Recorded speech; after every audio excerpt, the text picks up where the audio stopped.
Hi everybody, welcome to RaceRoom, and we're looking at what can only be described as a properly game-changing update, and now that gets thrown around a lot in the sim racing world. Every single update of every simulator is going to change the world. And this mightn't change the world, but it certainly changes RaceRoom for the better, that is for sure. I'm here at the NLS version of Nordschleifer, of course where Max Verstappen did his damage a couple of weeks ago in a Ferrari 296 GT3.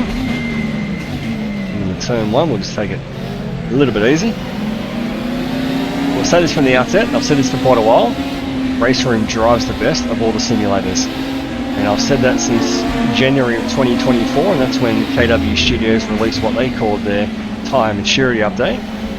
And that is obviously the point where the developers have said, this is as good as the tyre's going to get, this is what we had in mind when we started the simulator. There's no more improvement to be had, the tyres are as we want them, and it was absolutely superb. I did a video back then, and I said RaceRoom was our #1, and I'm talking about driving. We're not talking about any other aspects of simulators in terms of online stuff or graphics or anything else, but in terms of the driving experience, I said for me, RaceRoom has been it for quite a while. It's, the way I describe it's very natural, the way you slide the car's natural, the way you get feedback through the car, whether it's under braking or the transition of weight. I find everything very natural in this game.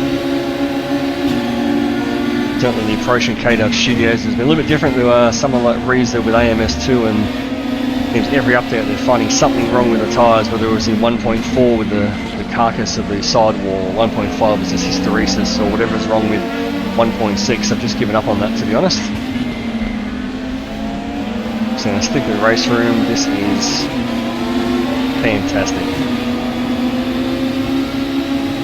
Now with a proper update this time in terms of its graphics and also the online multiplayer, you can really start to aim, I reckon, quite high in the sim racing world. And consider this game now is 12 years old. 2013 RaceRoom came out. It's certainly had a bit of praise over the years, but now it's finally getting some proper recognition. Just shows you don't stop trying to improve. So it's fun, everything really communicative through the wheel in the RaceRoom. I also love the fact that you get a little bit of dirt, a little bit of marbles on the tyres, and how that interacts with the feedback you're getting. Takes a few corners to clean everything up.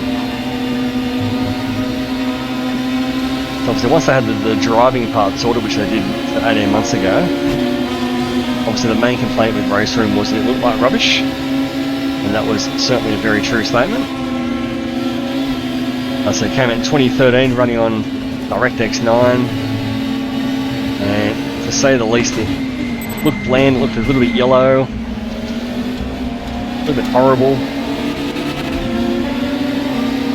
This release they've given it the full beans treatment. We had a little bit of a shader update a couple of months ago. Even though it was touted as a graphics update, it really was just a glorified shader patch, but it certainly made a difference. See where they're heading with things, but this one's given us the full upgrade. Especially what I noticed is the reflections, both on the car and the track, the lighting, absolutely fantastic.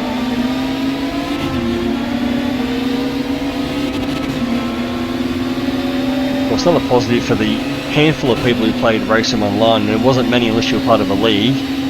The netcode in this game is absolutely fantastic. Do an online race, you can race very much wheel to wheel and know where the other cars are around you. There's always little issues, but in terms of comparing to other simulators, the netcode was absolutely fantastic. So that doesn't change. It's just now there's going to be a lot more people hopefully getting online to race against.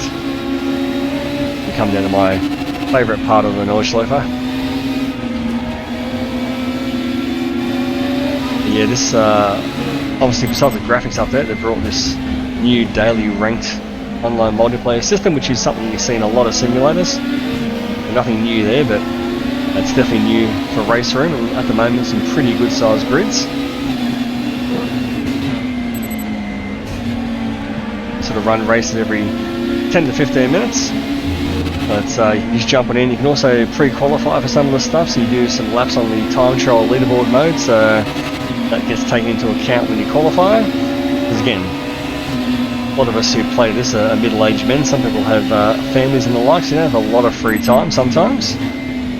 just want to jump in and do some racing, which I find has been really good with the multiplayer update. There's also obviously weekly events, endurance events, all that sort of stuff for if you want to go a little bit further, but if you want to just jump in a race every day and have good sized grids, it certainly at the moment seems to be doing its thing. I love the new HUD too. Hopefully bring the HUD for the multiplayer across the game, because it's brilliant to read, looks fantastic, very simple to know what's going on. The more positives to RaceRoom is the sound. I've always said again, has the best audio. Always find ACC audio very much overdone, too noisy. I find there's a great balance between all the creaks and groans of the cars, external noises, the cars themselves. Just the audio in RaceRoom is absolutely fantastic.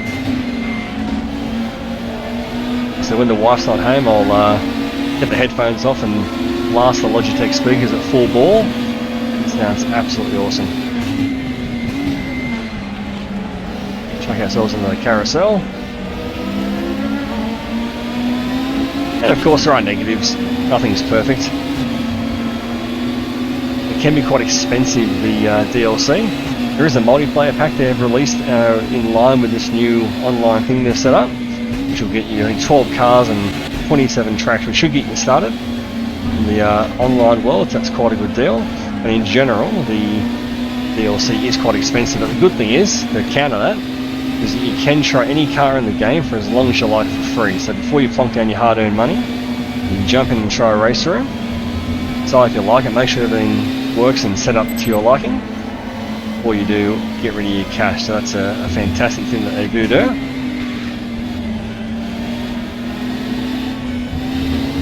And of course, as good as the game's looking at the moment, this beautiful late afternoon sun, we still don't have proper weather, so not proper day-night cycles, and of course no rain as such, but I believe that may be coming, or certainly on the horizon at some point, and that would be an absolute proper game changer if we did have some weather. So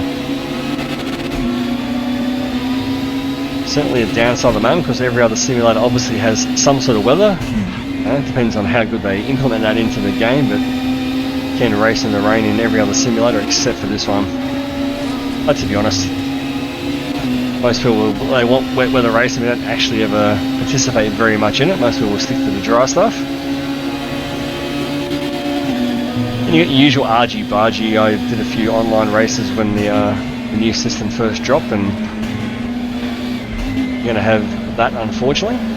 But there is a pretty good rank system, so hopefully when people see their rankings going down, that'll change their driving habits accordingly.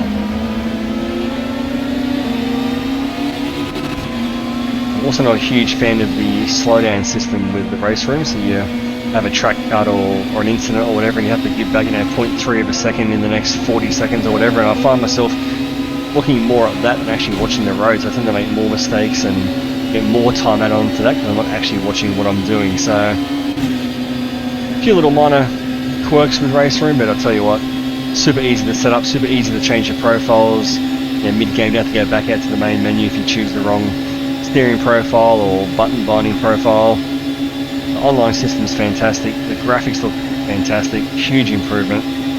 Drives the best, like I said. And I've said that for quite a while, so if you haven't tried it, now is definitely the time to jump on. It's a huge update, 50 gigabyte update. You do have the game in your library already. If you don't have it in your library, try it. You'll be pleasantly surprised. That's our one lap there of the NLS Nordschleife. Thanks very much for watching, guys, and take care. We'll catch you next time.